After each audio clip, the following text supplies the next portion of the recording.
Hi guys, so hari ni Mai nak share dengan korang macam mana korang nak buat ayam buttermilk dekat rumah step by step.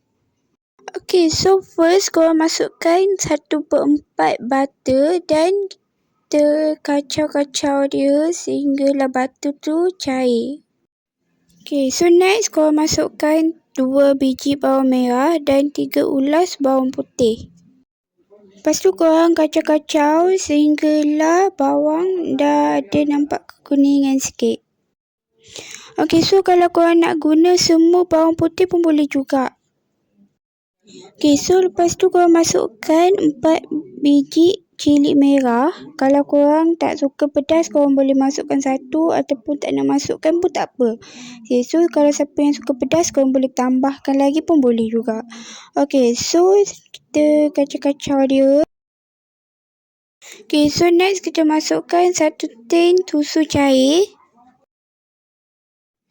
Okay, so next kita masukkan 1 tangkai daun kari untuk lagi wangi nanti. Okay, so lepas tu kita kacau-kacau dia. Okay, so buttermilk kita dah hampir nak siap dah. Okay, so next kita masukkan 2 keping cheese slice.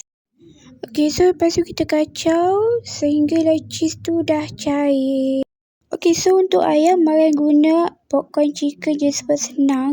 So kita just masukkan ayam ni dalam air fryer je dan kita setkan masa dan suhu. Okay, so untuk ayam ni Mariam guna 20 minit dan 180 suhu. Okay guys, so next kita masukkan ayam.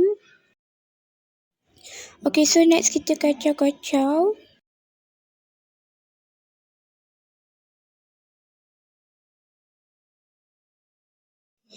Okay guys, so chicken buttermilk kita dah siap. Senang tak? Cuba korang komen kat bawah.